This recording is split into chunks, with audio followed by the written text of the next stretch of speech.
I stood in front of the mirror, adjusting the emerald necklace for the third time. My hands trembled despite my best efforts to steady them. 6 months had passed since my world collapsed, yet walking into the Ashford mansion tonight felt like stepping into quicksand.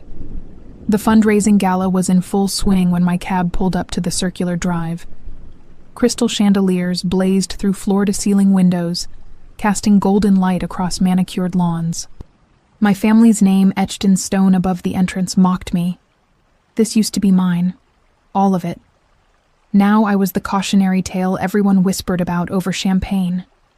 Victoria Ashford, 26 years old, former CFO of Ashford Industries, accused of embezzling $2 million, disgraced heiress, social pariah. The headlines had been merciless. I squared my shoulders and walked through those massive oak doors one last time. The main ballroom fell silent when I entered. Conversations died mid-sentence. Heads turned. A woman in a burgundy gown actually gasped, clutching her pearls like I'd brought the plague. Perfect. Just what I'd expected.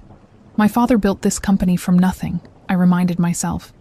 He believed in integrity above all else. I wouldn't let his memory be tarnished by running away. Evelyn spotted me immediately. My stepmother glided across the marble floor in a silver dress that probably cost more than my current monthly rent. Her platinum blonde hair was swept into an elaborate updo, ice-blue eyes narrowing as she approached. Victoria. Her voice dripped with false sweetness. How brave of you to show your face here. Behind her, Jonathan Reed materialized like a bad dream. My ex-fiancé looked as polished as ever in his tailored tuxedo, light brown hair styled perfectly. The golden boy everyone adored. The man I'd planned to marry. The man who'd helped destroy me. Still pretending to be innocent. Jonathan's smile didn't reach his eyes. That's rich, considering the evidence. Sophia Lancaster appeared at his elbow, her red hair cascading over bare shoulders. My former best friend. The woman I'd trusted with every secret, every insecurity. She looped her arm through Jonathan's possessively. Victoria, darling. Her green eyes sparkled with malice. I heard you're working as a freelance accountant now. How quaint. The crowd had formed a loose circle around us, vultures sensing blood. I heard she lives in some tiny apartment in Brooklyn. Someone stage whispered. Can you imagine? After growing up with all this? My chest tightened, but I forced my expression to remain neutral. Don't give them the satisfaction. The board made the right decision removing her, Evelyn announced loudly. We can't have thieves running our company, even if they share the Ashford name. She'd married my father a year before his sudden heart attack. Within months of his death, she'd consolidated power, turned the board against me, and supported every accusation Jonathan and Sophia leveled. I opened my mouth to respond, though what good would it do? That's when the atmosphere shifted. A ripple of awareness moved through the crowd. Conversations stuttered. People turned toward the entrance, and I caught the whispers. Is that Adrian Volkov? I didn't know he was coming tonight. Someone said he donated $500,000 to the foundation. I turned. The man walking through the doorway commanded attention effortlessly. Tall, at least 6'2", with jet black hair swept back from a striking face. His charcoal suit fit like it had been sewn onto his powerful frame, but it was his eyes that arrested me. Steel gray with hints of blue, they swept across the room with calculated precision. Our gazes met across the crowded ballroom. Something electric passed between us in that split second. Recognition, though we'd never met. A jolt of awareness that made my breath catch. He moved through the crowd like a predator, people unconsciously stepping aside. His presence radiated controlled power, the kind that didn't need to announce itself. Mr. Volkov. Evelyn's voice had taken on a sickly sweet quality. What an honor. We're so grateful for your generous contribution. He barely glanced at her, his attention still fixed on me. Victoria Ashford. His voice was deep, smooth. He extended his hand. It's been far too long. I blinked. Been too long. We'd never met. But something in his steady gaze told me to play along. Mr. Volkov. I placed my hand in his, and warmth spread up my arm. What a pleasant surprise. Shock rippled through the onlookers. Evelyn's mouth opened and closed like a fish. Would you honor me with a dance? Adrian asked, still holding my hand.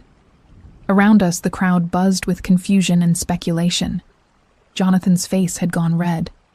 Sophia looked like she'd swallowed a lemon. "I'd be delighted," I managed. He led me onto the dance floor as the orchestra began a waltz. His hand settled on my waist, firm and sure. We moved together with surprising ease. "Who are you?" I whispered. His lips curved slightly. "Someone who knows you didn't steal that money." My heart stuttered. "What?" "I considered investing in Ashford Industries about 8 months ago," he said quietly, guiding me through a turn. "Commissioned an independent audit. The financial irregularities were there, but the patterns didn't match your work habits." I stared at him. "I don't understand." "Someone with deep system access orchestrated that theft." His gray-blue eyes held mine. The transaction times, the IP addresses, the digital signatures. None of it aligned with your typical patterns. Hope, dangerous and fragile, fluttered in my chest. "Why are you telling me this?" "Because I have the resources to prove who actually took that money." His voice dropped lower. "And I'm willing to help you. Under one condition. Of course. Nothing came free." "What condition?" "Work with me as a financial consultant. I need someone with your inside knowledge of Ashford Industries." Suspicion warred with desperation. "Why would you care about clearing my name?" Something dark flickered across his features. "Let's just say I've seen good people destroyed by lies before. I won't stand by and watch it happen again." The music swelled around us. I was acutely aware of every point where our bodies touched. The strength in his frame, the way his scent, wood smoke and oak, wrapped around me. "I don't even know who you are," I protested weakly. "Adrian Volkov, real estate developer, among other things." His mouth quirked. "You can look me up. I'm sure you'll find my reputation interesting." That sounded like a warning. The song ended. He released me slowly, but his fingers lingered on mine for just a moment. "I'll send a car for you tomorrow at 10. My office." He handed me a business card. "We have work to do, Miss Ashford." Then he was gone, moving through the crowd with the same commanding presence, leaving me standing alone on the dance floor, clutching his card like a lifeline. Around me, the whispers had reached a fever pitch. "Did you see that? Who is he to her?" Evelyn's face had gone white with fury. Jonathan looked murderous. Sophia's perfectly manicured nails dug into her champagne flute. I tucked the card into my clutch and walked out with my head held high. For the first time in 6 months, something other than despair burned in my chest. Hope. I spent half the night researching Adrian Volkov. What I found made my stomach twist with equal parts fear and fascination. Real estate magnate, yes. But the articles buried beneath that legitimate surface told a different story. Whispers of connections to people who operated in shadows. Deals that somehow always swung in his favor. Competitors who mysteriously withdrew from projects after crossing him. Nothing concrete, nothing prosecutable. Just a pattern of power that extended far beyond boardrooms. At 9:45 the next morning, a black Mercedes pulled up outside my modest Brooklyn apartment. The driver, stone-faced and professional, opened the door without a word. I'd dressed carefully. Navy suit, white blouse, hair pulled into a neat bun. Armor for whatever came next. The ride to the financial district took 30 minutes. Adrian's building was a gleaming tower of steel and glass, the kind that screamed wealth and influence. His company name, Volkov Enterprises, etched discreetly near the entrance. Security cleared me immediately, as if they'd been expecting me. The elevator rocketed to the 42nd floor. Adrian's assistant, a sharp-eyed woman in her 50s, led me through a suite of offices. Everything was sleek, modern, expensive. We stopped at massive double doors. "Mr. Volkov is waiting," she said simply. His office was corner-facing, with floor-to-ceiling windows offering a breathtaking view of Manhattan. Adrian stood at one window, phone pressed to his ear, speaking rapid-fire in what sounded like Russian. He gestured for me to sit without breaking his conversation. I took the opportunity to study him in daylight. The black suit today was just as perfectly tailored. His profile was sharp, classical. That small scar on his chin added edge to otherwise refined features. He ended the call and turned, those gray-blue eyes assessing me. You came. You said you could prove my innocence. I'd be insane not to show up. A ghost of a smile crossed his lips. He moved to his desk, pulling out a thick folder. I reviewed the audit from 8 months ago. The discrepancies were subtle, but they were there. He spread documents across the polished surface. Financial statements, access logs, transaction records. Here. He pointed to a series of timestamps. The questionable transfers occurred at 3 a.m. on multiple occasions. According to your employment records, you'd never accessed the system after 11 p.m. in your entire tenure as CFO. My pulse quickened. I worked normal hours. My father always said family came before late nights at the office. Exactly. Adrian pulled up another document. The IP addresses traced to the building, but they came from workstations that weren't yours. Someone logged in using credentials that mirrored your digital signature. But the machine fingerprints didn't match. I leaned forward, scanning the data. My hands started shaking. This proves someone framed me. It proves anomalies existed. But it doesn't tell us who. His expression hardened. That's where you come in. What do you need? Your knowledge of Ashford Industries. Who had the technical expertise to pull this off? Who had access to create false credentials? Who stood to gain from your removal? The obvious answers burned on my tongue. Jonathan. Sophia. Evelyn. But I'd learned the hard way that obvious didn't mean provable.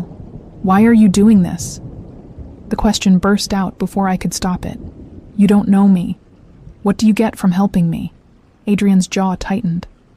He was silent for a long moment, something painful flickering behind his eyes. 5 years ago, my younger brother, Alexei, went into business with someone he trusted. A partner who seemed legitimate, ambitious, honest. His voice had gone flat, emotionless.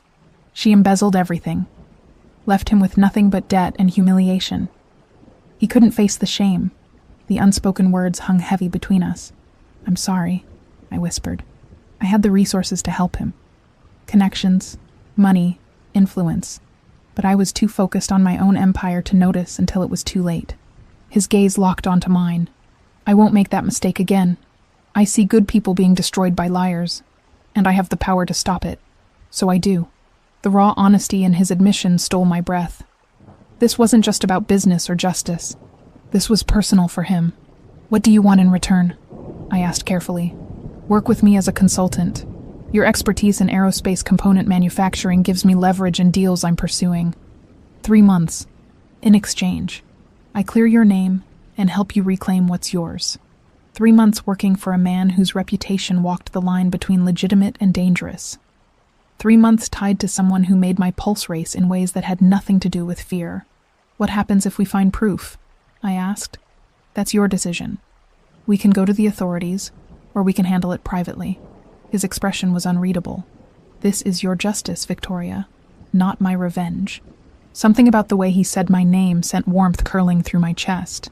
I accept. Adrian nodded once, decisive. There's a private office 2 doors down. I've had everything you'll need set up. Start by reviewing internal communications from the 6 months before the theft. Look for anything unusual. He handed me a security badge and a tablet loaded with files. The office he'd prepared was smaller than his, but still luxurious. Mahogany desk, leather chair, a window overlooking the city. For someone supposedly working as a temporary consultant, this was excessive. I dove into the files, losing myself in numbers and patterns. This was familiar territory. Comfortable. Hours passed. Adrian appeared twice, bringing coffee the first time, staying to review findings the second. He stood close enough that I caught his scent again, that blend of wood smoke and oak that seemed uniquely his. Here, I pulled up a spreadsheet. Sophia Lancaster. She was in marketing. Shouldn't have had any reason to access financial systems. But Adrian leaned over my shoulder, his presence overwhelming. Temporary credentials were issued to her workstation. 3 separate occasions in the months before the theft. Each time lasted exactly 48 hours before expiring. His hand came down on the desk beside mine, bracketing me in. Who authorized those credentials? I pulled up the approval logs, and my blood ran cold. Evelyn Ashford, my stepmother. The first concrete connection. Sophia had access she shouldn't have possessed. granted by someone with the authority to approve it. Adrian's voice was low, satisfied. Now we're getting somewhere. I turned my head and found his face inches from mine. Those gray-blue eyes held mine with an intensity that made breathing difficult. The air between us felt charged, electric. He straightened abruptly, putting distance between us. Good work. Tomorrow, we dig deeper into Sophia's access logs. What about Jonathan? I asked, trying to ignore the disappointment at his withdrawal. Your ex-fiancé? Something dark crossed Adrian's features. Do you still have any of his personal information? Bank accounts? Passwords? We shared some accounts when we were engaged. I was removed after the accusations, but I remember the institutions. Write them down. He handed me a notepad. I have contacts who can pull records discreetly. Is that legal? His smile was sharp, predatory. It's complicated. A shiver ran down my spine. This was the dangerous side everyone whispered about, the part that operated in gray areas and bent rules to his will. I should go, I said, suddenly aware of how late it had gotten. The sun was setting, painting the sky in shades of orange and gold. My driver will take you home. Adrian walked me to the elevator. Victoria. I turned back. You did good today. This is just the beginning. Hope, that fragile thing I'd tried so hard to suppress, bloomed a little brighter in my chest. On the ride back to Brooklyn, I stared at my reflection in the tinted window. For the first time in 6 months, I looked like someone with purpose. Someone who wasn't just surviving, but fighting back. My phone buzzed. An unknown number. Dinner tomorrow night. 8 p.m. Address attached. We need to discuss next steps away from the office. No signature, but I knew who it was from. I should have been wary. Should have questioned why he wanted to meet outside work. Should have remembered that men like Adrian Volkov didn't do anything without calculated reasons. Instead, I typed back a single word. Yes, the restaurant was the kind of place that didn't advertise. You either knew about it, or you didn't belong. Tucked into a brownstone in the West Village, it had no sign, just a discreet brass number plate beside an unmarked door. Adrian was already seated when the hostess led me to a private corner table. He rose as I approached, and I noticed he'd forgone the tie tonight. His white shirt was open at the collar, sleeves rolled to reveal strong forearms. Somehow this version of him seemed even more dangerous than the suited executive. You found it. He pulled out my chair. Your directions were precise. I sat, hyper-aware of his proximity as he settled across from me. The space was intimate, candlelit. Definitely not the environment I'd expected for discussing business strategy. A server appeared with wine, poured without us ordering. Apparently Adrian had already made arrangements.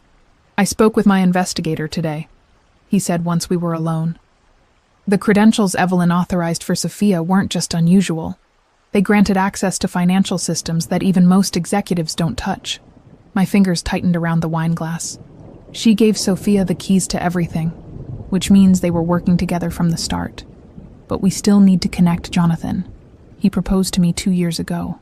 The memory tasted bitter. 3 months before my father died. Everyone thought it was romantic. The golden couple. You don't think so anymore. I think the timing was convenient. I met his gaze. My father was grooming me to take over as CEO eventually. Marrying me would have given Jonathan indirect access to everything. Then Dad died. Evelyn pushed me into the CFO role instead. And suddenly, I'm the perfect scapegoat. Adrian leaned back, studying me with those penetrating eyes. You're not the naive heiress they thought you were. I was naive enough to trust them. Trust isn't weakness, Victoria. Betrayal says everything about them and nothing about you. The conviction in his voice made something warm unfurl in my chest. When was the last time someone had defended me without wanting something in return? What about you? I asked. You said your brother was betrayed by someone he trusted. That must have changed how you see people. His expression shuddered briefly. It taught me that loyalty is rare and should be protected when found. Alexei was kind, trusting. He saw the best in everyone. Pain flickered across his features. She exploited that, took everything he'd worked for, and left him with nothing but shame. How long after did he? I couldn't finish the question. 3 months. Enough time for the debt collectors to circle. for his reputation to be destroyed, for him to lose all hope. Adrian's jaw clenched. I was closing a deal in Singapore when I got the call. By the time I flew back, it was too late. Without thinking, I reached across the table and covered his hand with mine. His skin was warm, rough with calluses I wouldn't have expected from a man who worked behind a desk. He stared at our joined hands, something vulnerable flashing in his eyes. Then his fingers turned, intertwining with mine. The gesture felt more intimate than it should have. I should have been there, he said quietly. Should have paid attention instead of chasing the next deal, the next acquisition. You can't blame yourself for someone else's cruelty. His thumb traced small circles on my palm, sending sparks up my arm. Yet, here you are, blaming yourself for trusting people you loved. Touché. The server arrived with our meal, forcing us to separate. But the charged atmosphere remained, humming between us like a live wire. We ate mostly in silence, the kind that felt comfortable rather than awkward. Every so often our eyes would meet, and I'd see questions there I wasn't ready to answer. Questions I suspected mirrored my own. My investigator found something else, Adrian said as we finished. Jonathan has banking relationships with institutions in the Cayman Islands, offshore accounts. My heart stuttered. That's where wealthy people hide money they don't want traced. Exactly. I have someone working on getting the details, but these things take time. The bank secrecy laws are strict. How long? Days, maybe a week. He paused. I need you to understand something, Victoria. Once we go down this path, there's no turning back. If we find proof that Jonathan took that money, the consequences will be severe. For all of them. Good. The viciousness in my own voice surprised me. 6 months ago, I would have hesitated, would have worried about being vindictive or cruel. Now, I wanted them to feel a fraction of what they'd put me through. Adrian's eyes gleamed with approval. Then we're agreed. We pursue this to the end. He paid the check despite my protests, and walked me outside. The summer night was warm, the village streets still busy with couples and groups enjoying the weather. I'll drive you home, he said. You don't have to. I want to. Something in the way he said it made refusal impossible. His car was parked nearby, a sleek black Audi that probably cost more than I used to make in a year. He opened my door, and I caught that scent of wood smoke and oak again as he leaned close. The drive to Brooklyn was quiet, comfortable. I watched the city lights blur past, acutely aware of Adrian's presence beside me. The strong hands on the steering wheel, the way his jaw flexed when he concentrated. He pulled up outside my building, but didn't immediately unlock the doors. Thank you, I said. For dinner, for everything you're doing. Don't thank me yet. This is just beginning. I should have opened the door. Should have said goodnight and walked away. Instead, I stayed frozen, caught in the intensity of his gaze. He reached up, and for one breathless moment I thought he might touch my face. His hand hovered near my cheek, close enough that I could feel the warmth radiating from his skin. Then his phone rang, shattering the moment. Adrian pulled back, jaw tight with frustration. He glanced at the screen and swore under his breath in Russian. I have to take this. His voice had gone cold, businesslike. Go inside. Lock your door. Something in his tone sent alarm skittering down my spine. What's wrong? Just go, Victoria. Now. I climbed out, my legs unsteady. He waited until I was through the building's entrance before driving away, the phone already pressed to his ear. My apartment was on the 3rd floor. I climbed the stairs slowly, still processing the evening, the way Adrian had looked at me across the table, the feeling of his hand in mine. The moment in the car that almost became something more. I unlocked my door and stepped inside, reaching for the light switch. The living room looked wrong. Papers scattered across my coffee table instead of neatly stacked. Kitchen drawers slightly ajar. The closet door open when I always kept it closed. Someone had been in my apartment. My blood ran cold. I pulled out my phone with shaking hands and called the first number in my recent contacts. Adrian answered on the first ring. What's wrong? Someone broke into my apartment. My voice came out surprisingly steady, despite the fear coursing through me. They went through my things. Silence. Then his voice, deadly calm. Get out of there. Now. Don't touch anything. Go to the lobby and wait for me. Adrian, I can't just leave. I need to call the police and... Victoria, leave, now. I'm 10 minutes away. The command in his tone brooked no argument. I grabbed my purse and fled. True to his word, Adrian's Audi screeched up outside exactly 9 minutes later. He got out, his expression darker than I'd ever seen it. 2 other men emerged from a second car that had followed him. "Stay here," he told me, then spoke rapid-fire instructions to the men in Russian. They entered my building with the efficiency of a military operation. Adrian stood beside me on the sidewalk, close enough that our shoulders touched. His presence radiated controlled fury. "They know we're investigating," I whispered. "Yes." His voice was granite. "Which means we're getting close to something they want buried." 15 minutes later, one of the men returned, shaking his head. He spoke to Adrian in Russian, gesturing upward. Adrian turned to me, his expression grim. "They're gone. Professionals. No fingerprints, no signs of forced entry. They were looking for something specific. How did they get in? Does anyone else have a key?" My stomach dropped. "Jonathan, from when we were engaged." I never asked for it back after everything fell apart. "Of course." Adrian's jaw clenched. "Pack a bag. Enough for a few days." "What? No, I can't just..." "You're not safe here, Victoria. Not anymore." His eyes met mine, fierce and unyielding. "You're coming with me." Adrian's penthouse occupied the entire top floor of a building in Tribeca. The elevator opened directly into his apartment, requiring a keycard and biometric scan to access. Security measures that would have seemed excessive a week ago now felt entirely necessary. The space was stunning.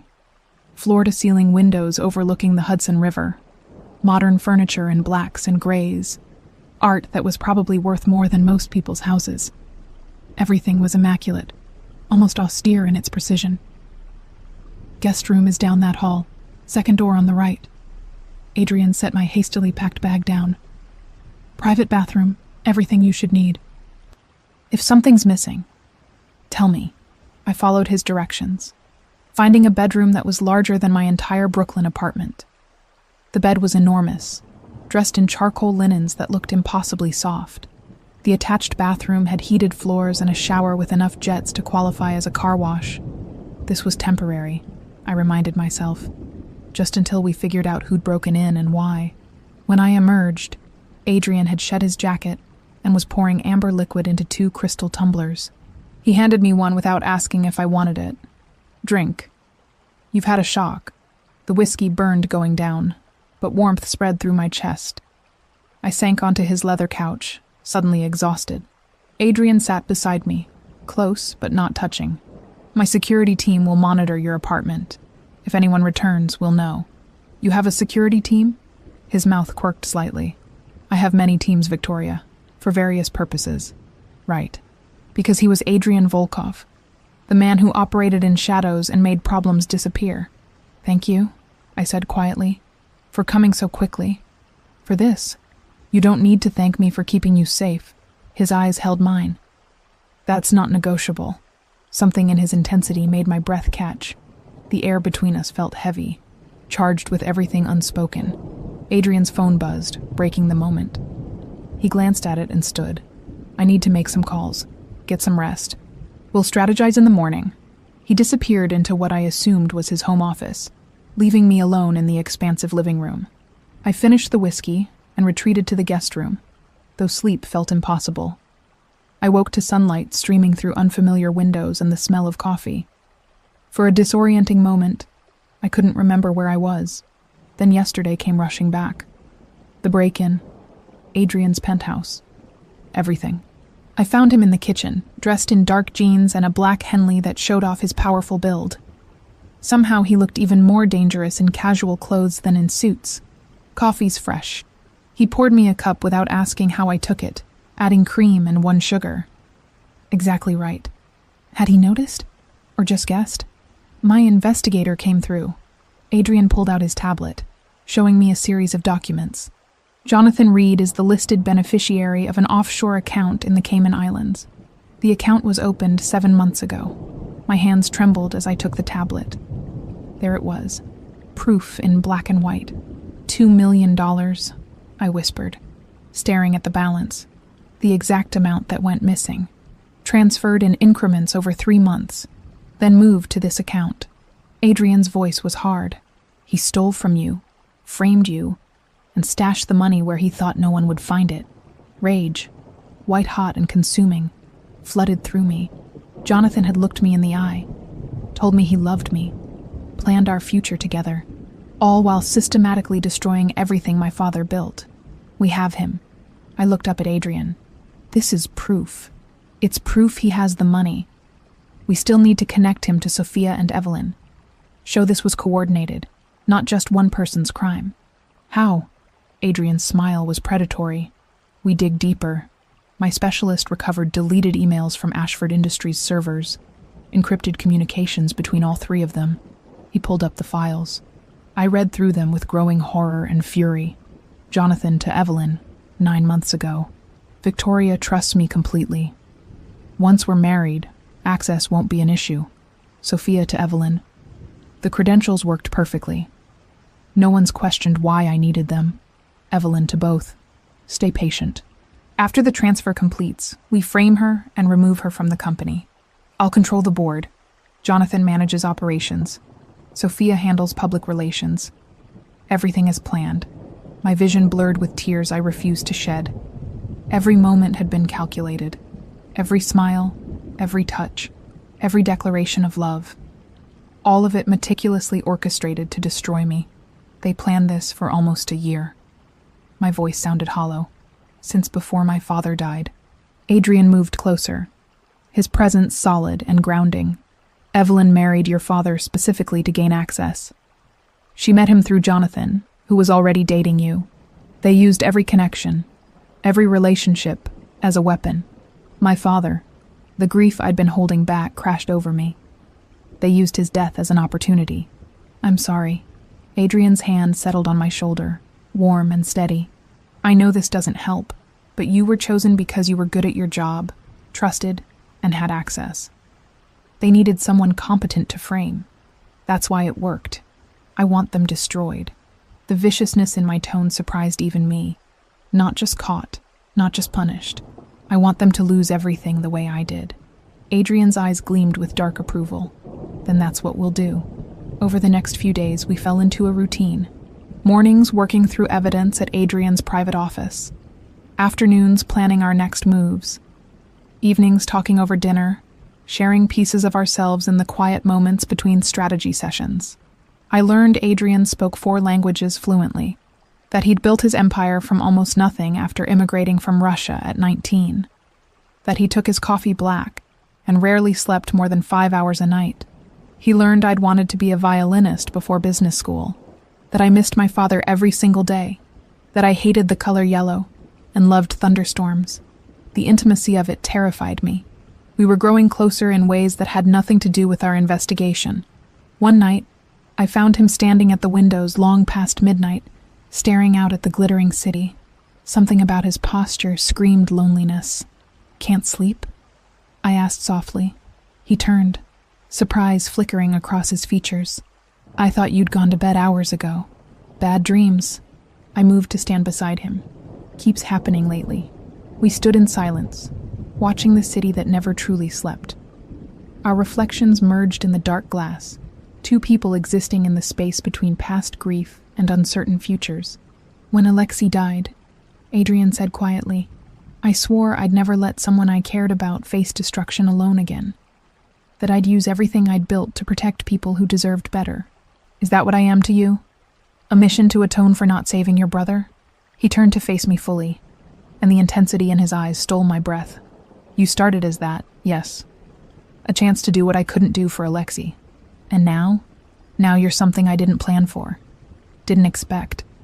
Something that terrifies me more than any business rival or dangerous deal. His hand lifted, fingers brushing my cheek with devastating gentleness. My heart hammered against my ribs. Adrian. His name came out breathless. He leaned closer, close enough that I could count the silver flecks in his gray-blue eyes. Close enough that our breath mingled. Close enough that tilting my head up just slightly would bring our lips together. The moment stretched, pulled taut like a wire about to snap. Then Adrian stepped back abruptly, jaw clenched. We shouldn't. You're still vulnerable, still processing everything. I won't take advantage of that. Frustration and respect warred in my chest. Part of me wanted to argue that I knew exactly what I wanted, but another part recognized the integrity in his restraint. What if I don't feel vulnerable? I asked anyway. Then when this is over, when you've reclaimed your life and aren't dependent on my protection, ask me again.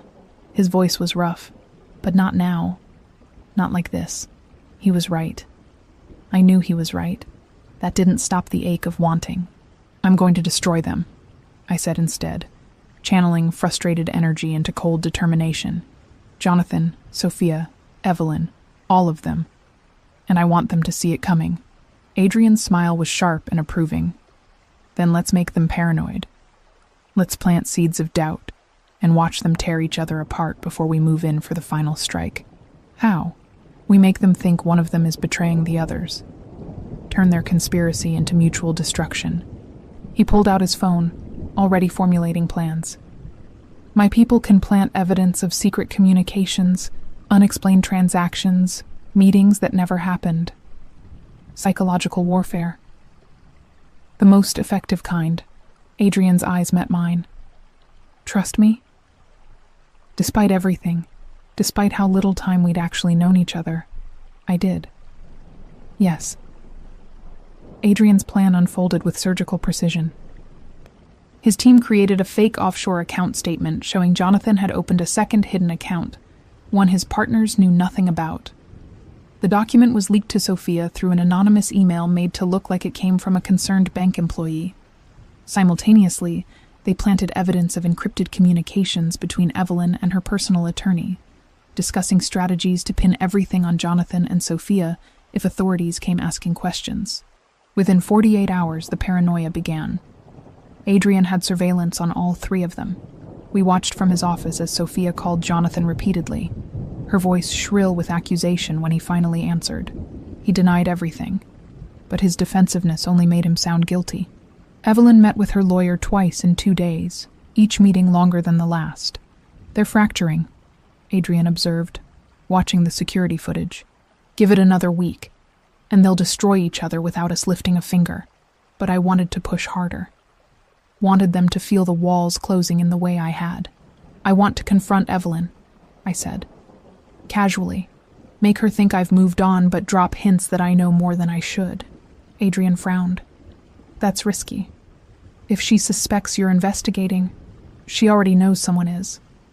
The break-in proved that. I met his gaze. Let me do this. I know how to get under her skin. He studied me for a long moment, and I could see him reassessing, not seeing the broken woman from the gala anymore, but someone who'd found her footing again. All right, but I'm coming with you. Close enough to intervene if needed. 2 days later, I arranged to be at the same charity luncheon Evelyn was attending.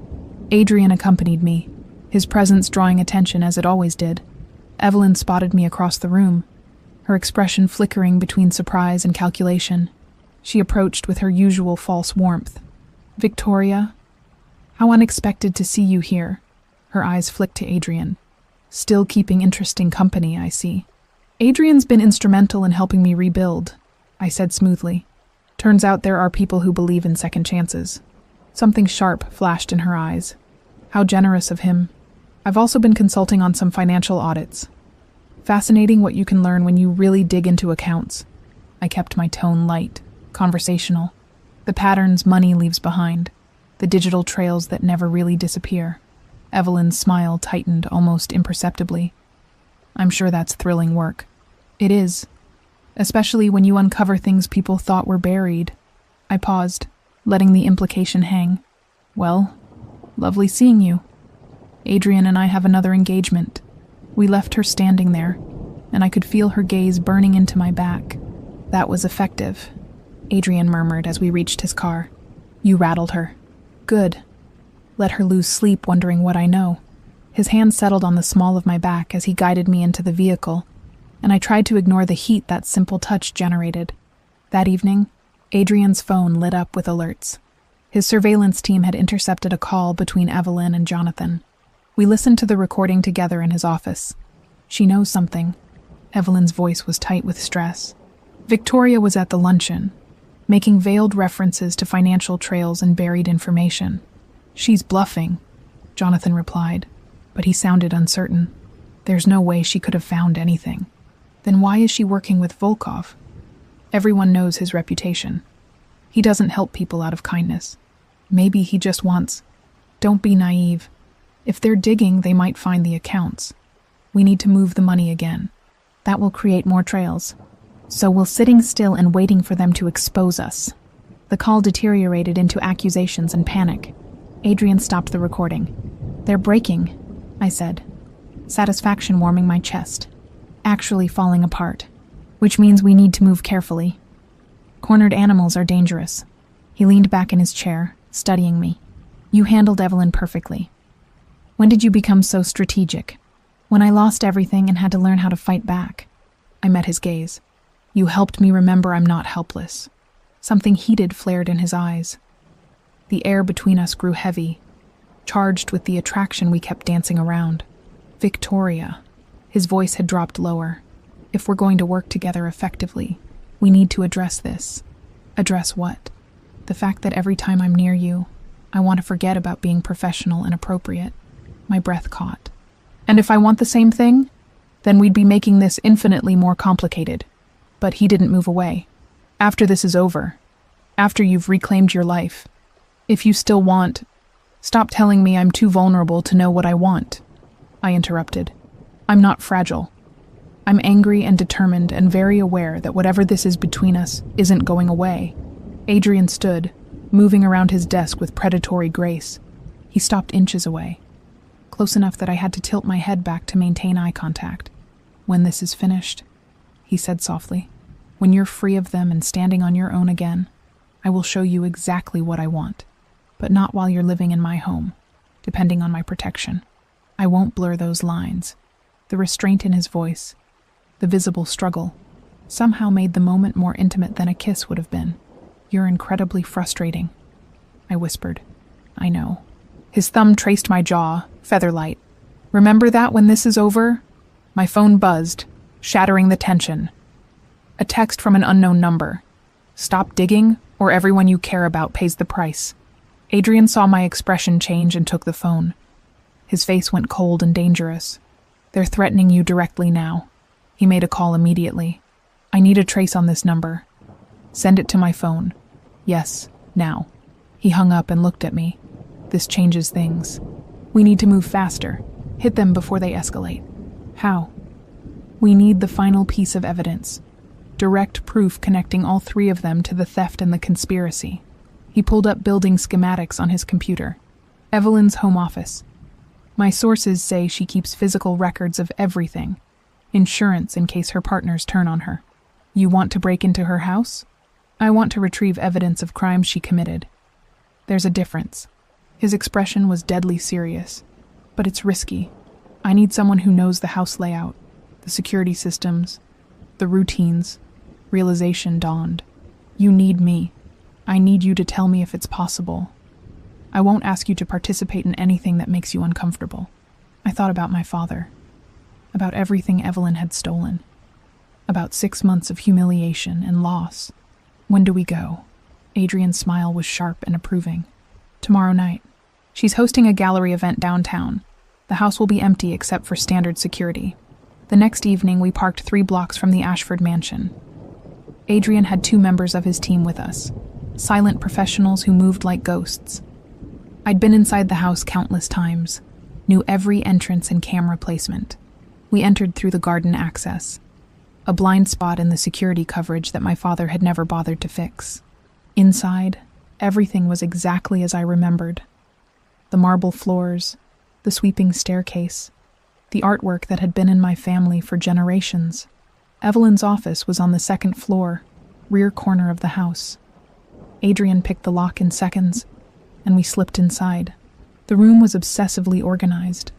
Filing cabinets, a safe behind a painting, computers protected by passwords that Adrian's specialist bypassed almost immediately. "Start with the files," Adrian directed his team. "Physical documents first." I moved to the desk, searching through drawers.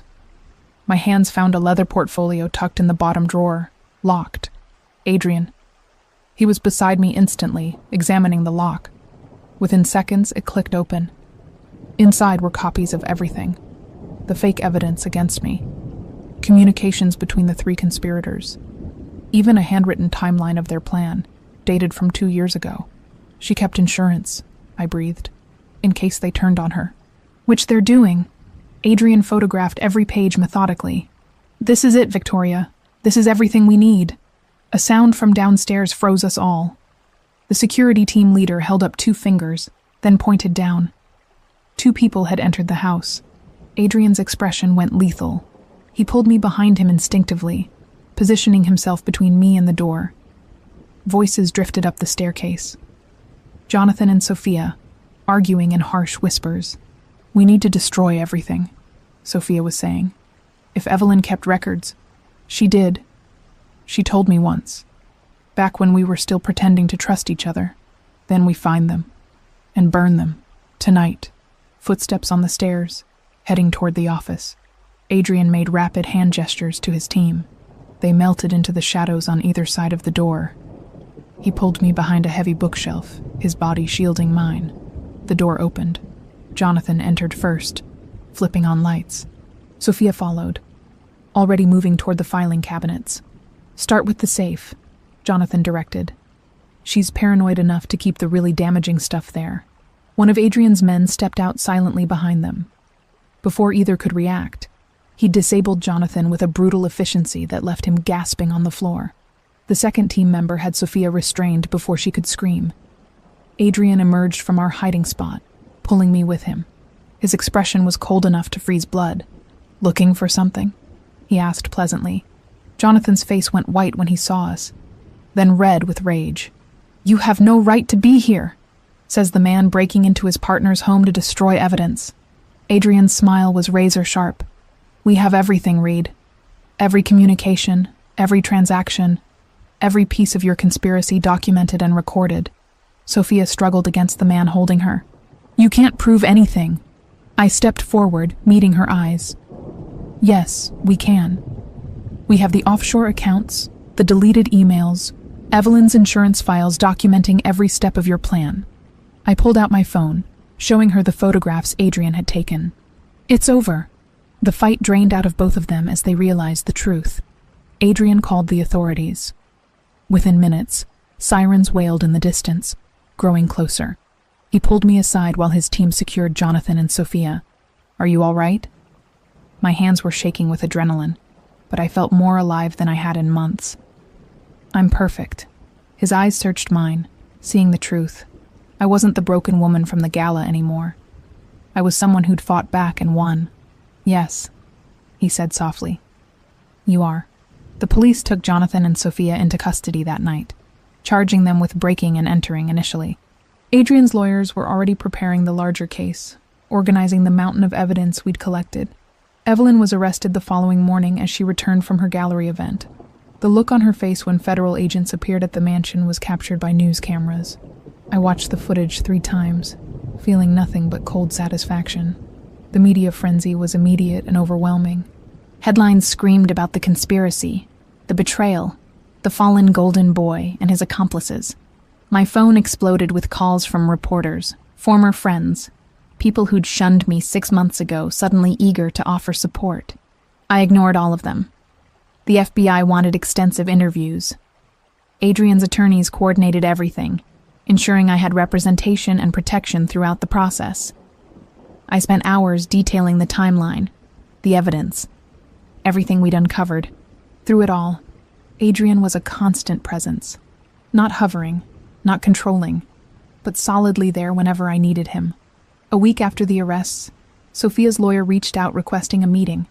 Adrian advised against it, but curiosity won out. We met at a neutral location, a conference room in her attorney's office. Sophia looked haggard, her red hair limp, expensive clothes wrinkled.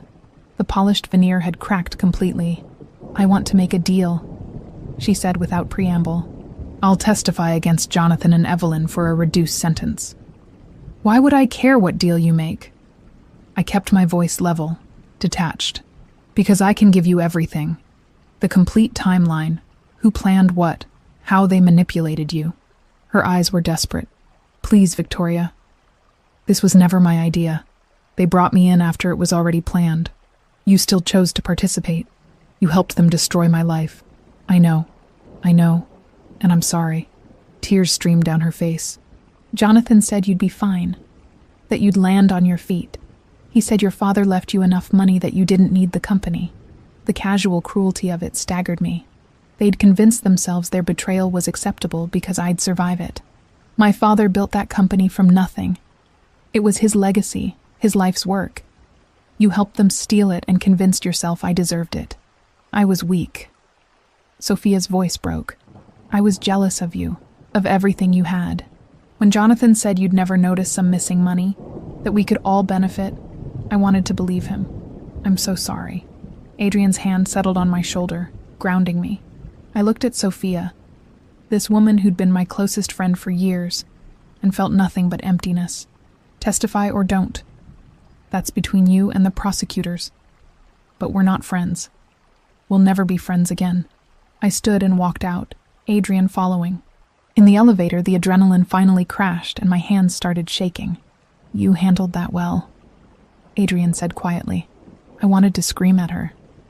Tell her sorry doesn't fix anything. But you didn't. You stayed in control. His hand found mine, fingers intertwining. That's strength, Victoria. The contact steadied me, reminded me I wasn't alone anymore. That afternoon, Adrian's investigator called with news. Jonathan had attempted to contact associates in the Cayman Islands, trying to move the remaining stolen funds. Federal authorities had frozen everything. He's desperate, the investigator reported. Making mistakes. His lawyers are advising him to take a plea deal. How long until trial? I asked. Months. Maybe a year. These things move slowly. A year. A year of waiting for closure. Of reliving everything in testimony and cross-examinations. I must have looked overwhelmed because Adrian dismissed the investigator and pulled me into his office, closing the door. Sit, he commanded gently, guiding me to the leather sofa. I collapsed onto it, suddenly exhausted. The past 2 weeks had been a whirlwind of police interviews, legal meetings, and media attention. I hadn't processed any of it. Adrian sat beside me, close enough that our thighs touched. Talk to me. I thought I'd feel triumphant, vindicated. Instead, I just feel tired. Because justice is exhausting. Because you're still processing 6 months of trauma. When does it get easier? When you stop expecting it to follow a timeline. His arm slid around my shoulders, pulling me against his side. Healing isn't linear. I let myself lean into him, accepting the comfort. His scent, that familiar blend of wood smoke and oak, wrapped around me like security. We sat in silence for a while, his fingers tracing absent patterns on my arm. The board of directors wants to meet with you, Adrian said eventually. Ashford Industries. They're voting on new leadership. My heart stuttered. When? Tomorrow. They've seen the evidence clearing you. The news coverage has been favorable. They want you back. Everything I'd lost, everything I'd fought for, was suddenly within reach. And if I don't want to go back? Adrian pulled back slightly, studying my face. Then you don't. You could do anything, Victoria. Start your own firm. Consult independently. Leave the business world entirely. You're not obligated to reclaim something just because you lost it. The freedom in that statement was dizzying. For months, all I'd focused on was proving my innocence and reclaiming what was stolen. I hadn't considered that I might not want it anymore. I need to think about it. Take the time you need. His thumb brushed across my cheekbone. The touch achingly tender. Whatever you decide, I'm here. The intensity in his eyes made my breath catch. The careful distance he'd maintained was crumbling, and I could see the want there, barely restrained. Adrian. His name came out almost like a question. You're not dependent on my protection anymore, he said softly. The threat is neutralized. You're free to leave whenever you want. Is that what you want? For me to leave? No. The word was rough, honest. But I need you to stay because you want to. Not because you need me. I turned to face him fully, our faces inches apart. What if it's both? His jaw clenched, control visibly fraying. Victoria, You said when this was over, when I was standing on my own again. Well, it's over. They're arrested, I'm cleared, and I'm choosing to be here." Something in his expression shifted. The last thread of restraint snapped. His hand cupped the back of my neck, pulling me into a kiss that felt like coming home and catching fire simultaneously. His lips were firm, demanding, claiming. I opened to him immediately, letting 6 weeks of tension and want pour into the kiss. Adrian groaned low in his throat, the sound sending heat straight through me. His other hand found my waist, pulling me closer until I was practically in his lap. I went willingly, threading my fingers into his dark hair. The kiss deepened, turned desperate.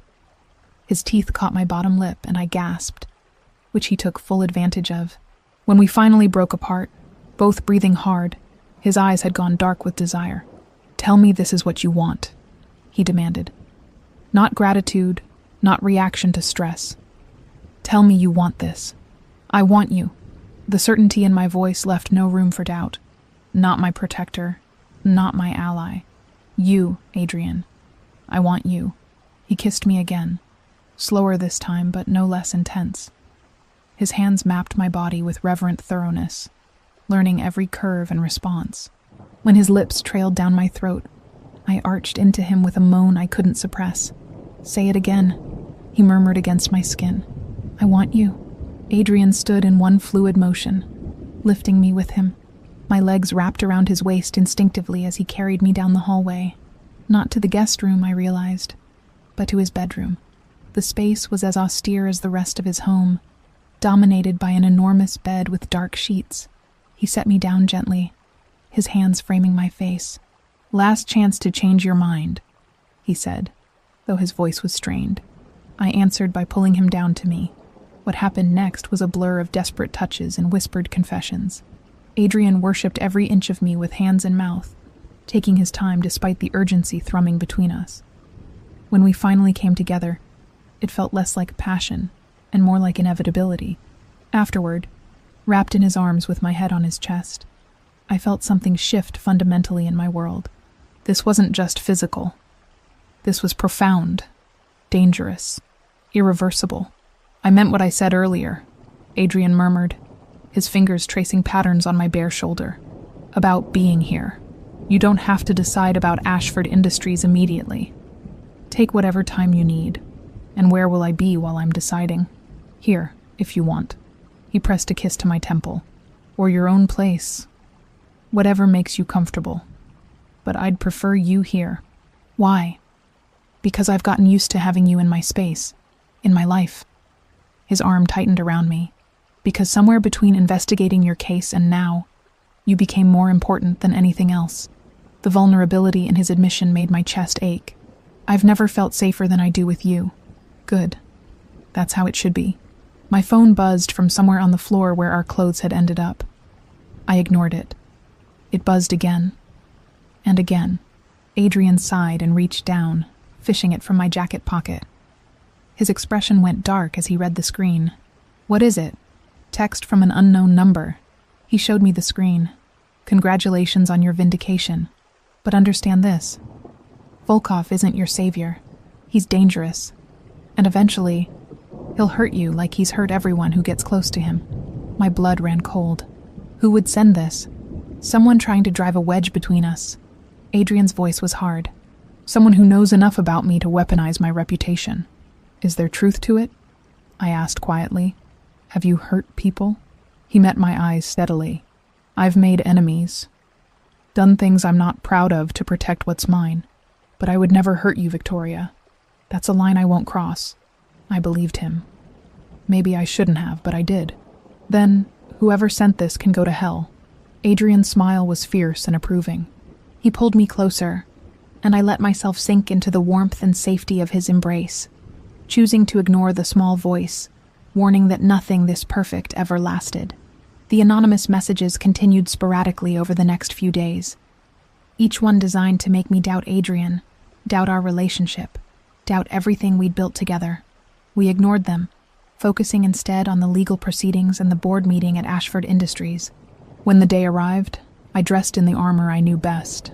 Tailored charcoal suit, emerald blouse that brought out my eyes, hair swept into a professional bun. Adrian had offered to come with me, but I'd declined. This was something I needed to do alone. The boardroom felt smaller than I remembered. 12 directors sat around the polished table, faces I'd known for years. Some looked uncomfortable, others openly apologetic. They'd all voted to remove me based on false evidence. Miss Ashford, the chairman, Gerald Mitchell, stood as I entered. Thank you for coming. We owe you an apology that words can't adequately express. You're right. They can't. I took my seat, meeting each director's gaze in turn. You knew me, knew my father. Yet you believed I was capable of theft without demanding concrete proof. Evelyn was very convincing, another director offered weakly. And Jonathan showed us documentation that seemed irrefutable. Documentation that a 5-minute audit would have revealed as fraudulent. I kept my voice level, professional, but none of you thought to verify. You just accepted the word of a woman who married into this family and a man dating me for access. The room fell silent. However, I continued, dwelling on past failures won't move us forward. I'm here because you requested this meeting. What exactly are you proposing? Gerald cleared his throat. We'd like to offer you the position of Chief Executive Officer, not CFO, but CEO. Complete control of operations, with full board support and a compensation package that reflects our regret for what happened. Everything I'd lost, handed back. More than I'd lost, actually. My father's dream of me leading the company finally realized. It should have felt like victory. Instead, I felt surprisingly calm. I need 72 hours to consider, I said, and I'll want complete autonomy on restructuring. New financial controls, ethics oversight, transparent reporting. If I take this position, we do things differently. Of course, whatever you need. I left the boardroom feeling oddly detached. The triumph I'd expected wasn't there. Just a quiet sense of choice, of possibility. Adrian was waiting in his car outside the building. He took one look at my face and asked, "What happened?" They offered me CEO. And I don't know if I wanted any more. The admission felt freeing. 6 months ago, I would have killed for this. Now I'm not sure the company is where I belong. He reached over and took my hand. Then don't decide today. Live with the possibility for a while. That afternoon, federal prosecutors contacted us. Sophia had agreed to testify against Jonathan and Evelyn in exchange for a reduced sentence. Her cooperation would expedite the trials significantly. They're offering Jonathan a plea deal, the prosecutor explained over the phone. 6 years federal prison plus full restitution. If he refuses and goes to trial, he's looking at 15 to 20. What about Evelyn? I asked. She's refusing to negotiate. Insists she'll be acquitted. Her attorney is aggressive, well-connected. The prosecutor paused. But we have her dead to rights. The physical evidence from her office, the electronic communications, Sophia's testimony. She's going down. The timeline was set. Preliminary hearings would begin within weeks. Actual trials within 3 months. You'll need to testify, the prosecutor warned. They'll cross-examine you, try to make you look incompetent or complicit. It won't be pleasant. I can handle it. Adrian squeezed my hand after I hung up. You don't have to handle it alone. I know. I leaned into him. That's the difference now. I know I'm not alone. 3 months passed in a blur of legal proceedings and rebuilding. True to her word, Sophia provided damning testimony about how the conspiracy unfolded. Jonathan took the plea deal after his attorney made clear how badly trial would go. Evelyn fought until the bitter end. Her trial lasted 2 weeks, with her lawyers attacking every piece of evidence, questioning every witness. When I took the stand, her attorney tried to paint me as a spoiled heiress seeking revenge against a stepmother who'd tried to save a failing company. Adrian sat in the gallery every single day, a silent pillar of support. When the cross-examination got particularly brutal, I'd glance his way and find strength in his steady presence. The jury deliberated for 6 hours.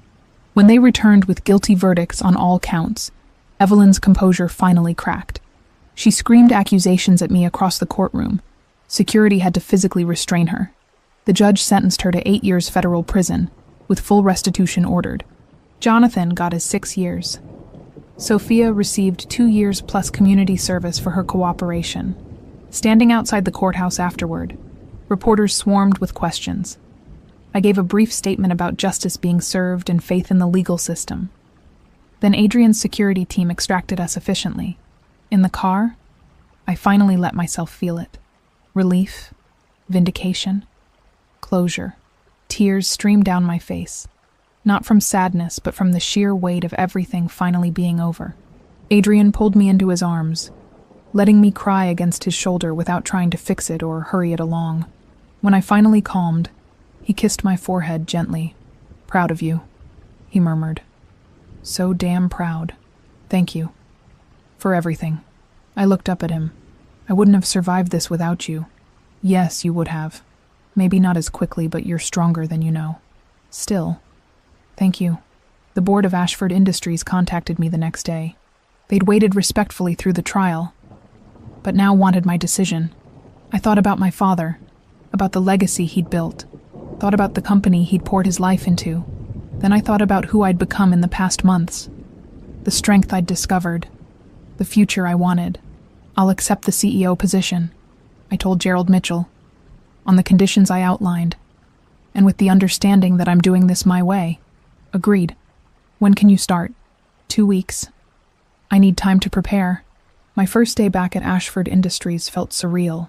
Walking into the building I'd been exiled from, taking the elevator to the executive floor, sitting in the corner office that had been my father's. The staff welcomed me with genuine warmth. Many admitted they'd never believed the accusations, but had been too afraid to speak up. I understood. Evelyn had created an atmosphere of fear and control. "We're going to change that," I announced in my first company-wide meeting. "Transparency, ethics, and integrity will be our foundation. Anyone who sees something questionable, you report it without fear of retaliation. We rebuild this company's reputation by earning it." The applause was thunderous. Adrian sent flowers to my office that afternoon.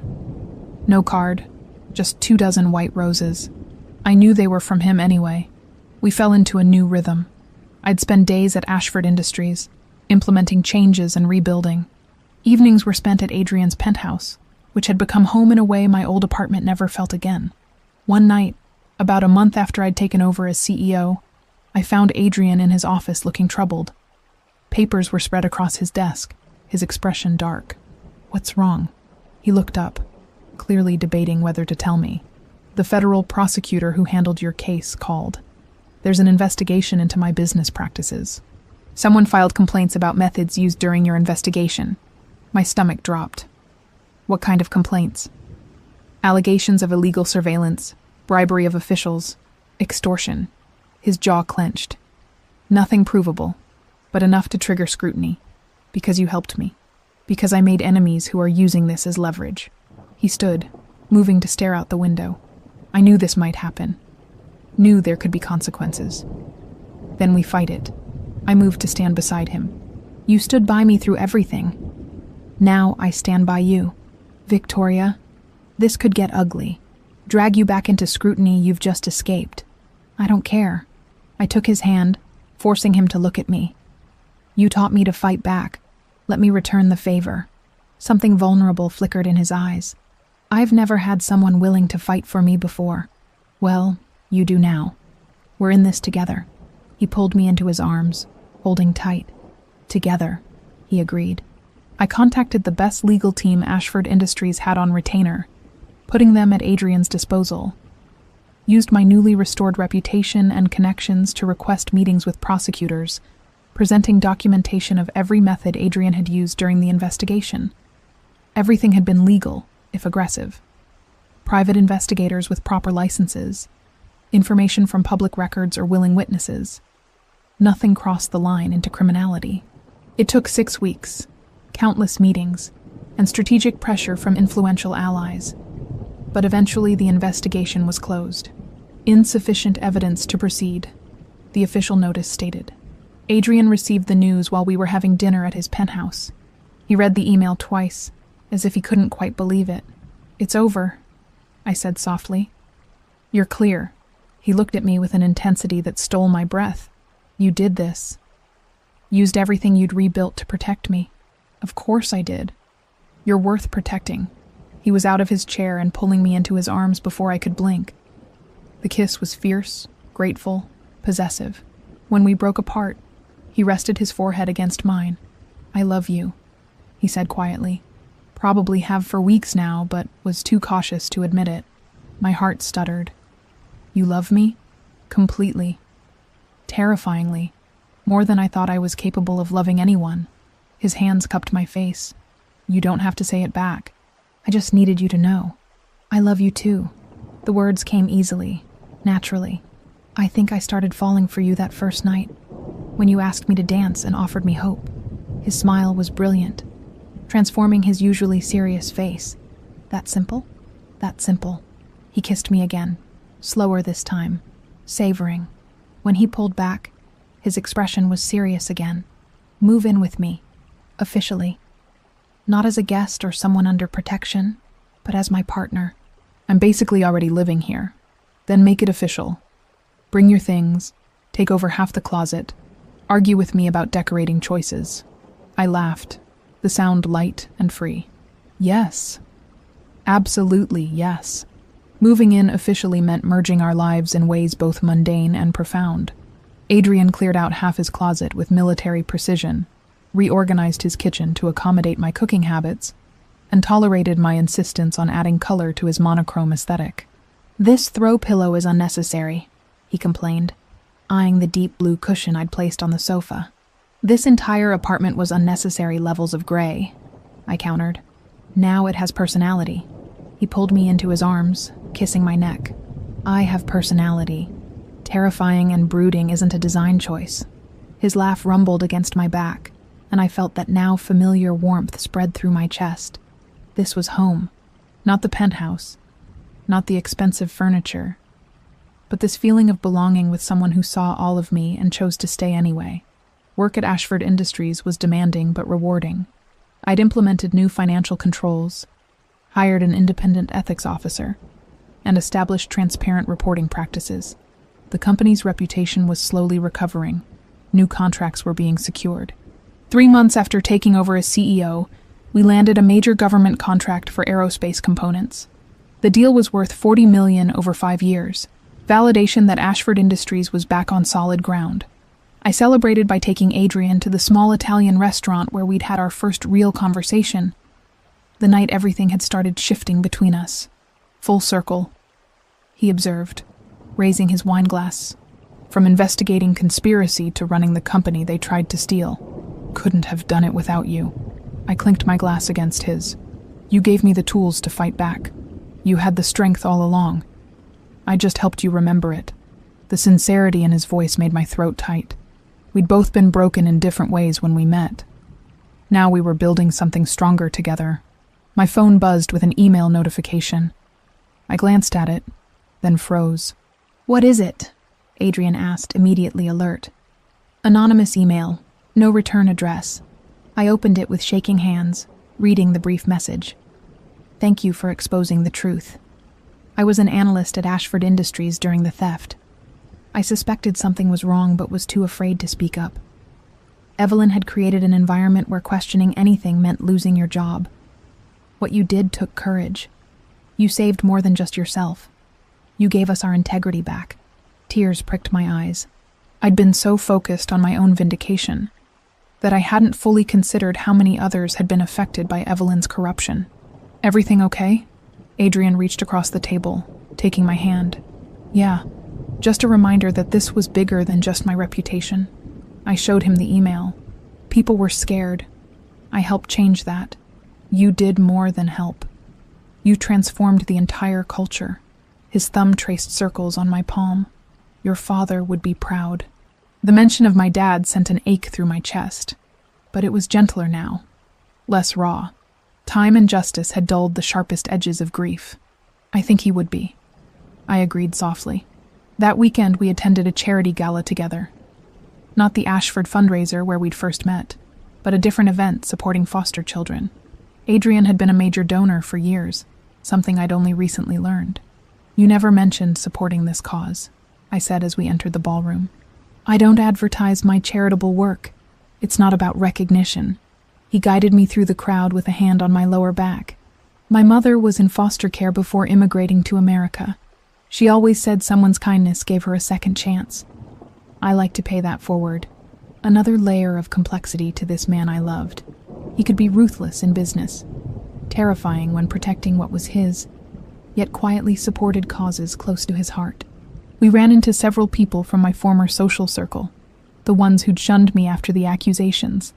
Their reactions ranged from embarrassed apologies to attempts at casual conversation as if nothing had happened. "Victoria, you look amazing," one woman gushed. "We must get coffee soon and catch up." I gave her a polite smile. "I am quite busy these days. Running Ashford Industries doesn't leave much free time." Her expression faltered, realizing I wasn't going to pretend we were still friends. Adrian's hand squeezed mine supportively as we moved away. "You handled that gracefully. I'm learning to let go of people who only valued me when I was useful." "Good. You deserve better." The evening was pleasant, filled with conversations about business and philanthropy, rather than scandal and gossip. When the orchestra began playing, Adrian led me onto the dance floor just as he had that first night. "Remember this?" he murmured, pulling me close. "How could I forget? You offered me hope when I had none. You gave me something to fight for beyond building an empire." His eyes held mine, intense and warm. "You gave me purpose again." We swayed together, the rest of the room fading into background noise. This moment felt significant somehow, like we were acknowledging how far we'd come from those desperate beginnings. "Marry me," Adrian said suddenly. I missed a step, nearly stumbling. "What?" "Not now. Not today." His expression was serious, vulnerable. "But eventually, when the timing feels right, when we're both ready. Marry me, Victoria.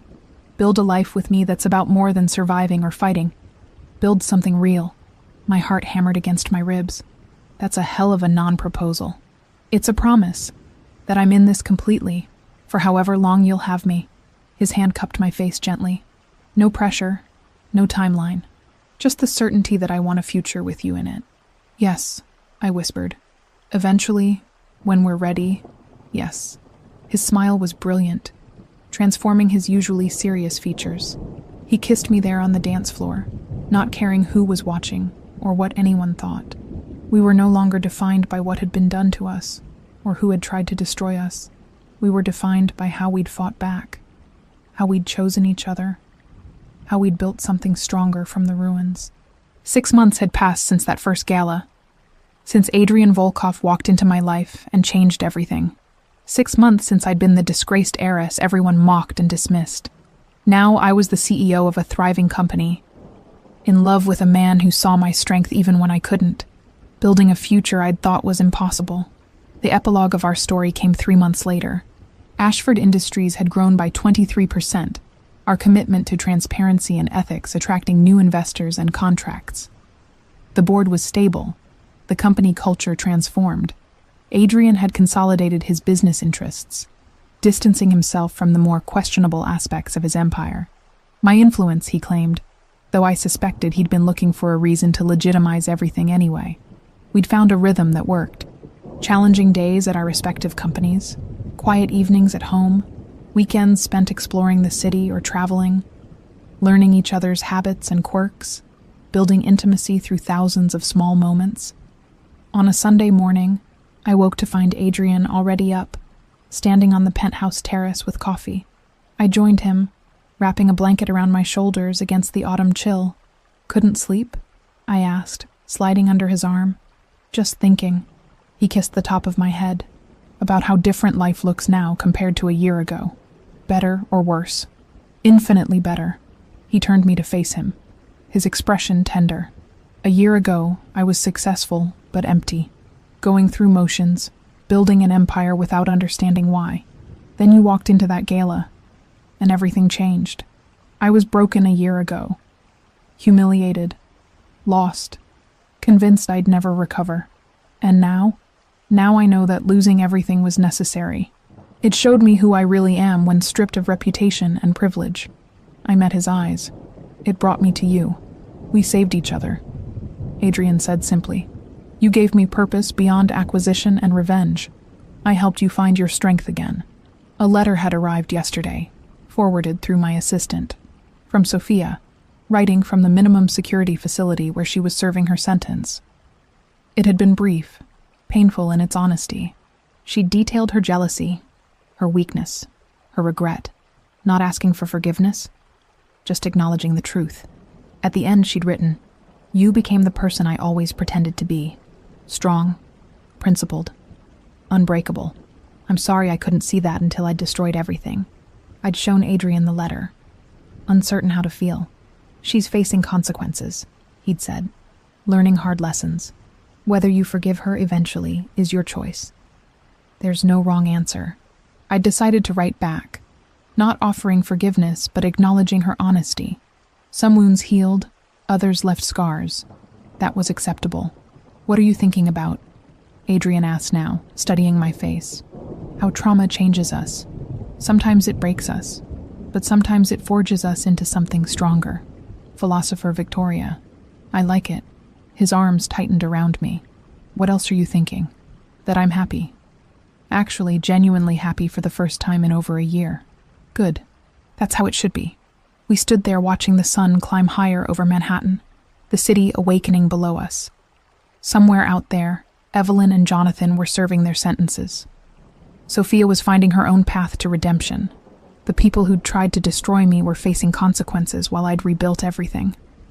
But I wasn't thinking about them anymore. Wasn't defined by their betrayal or my vengeance.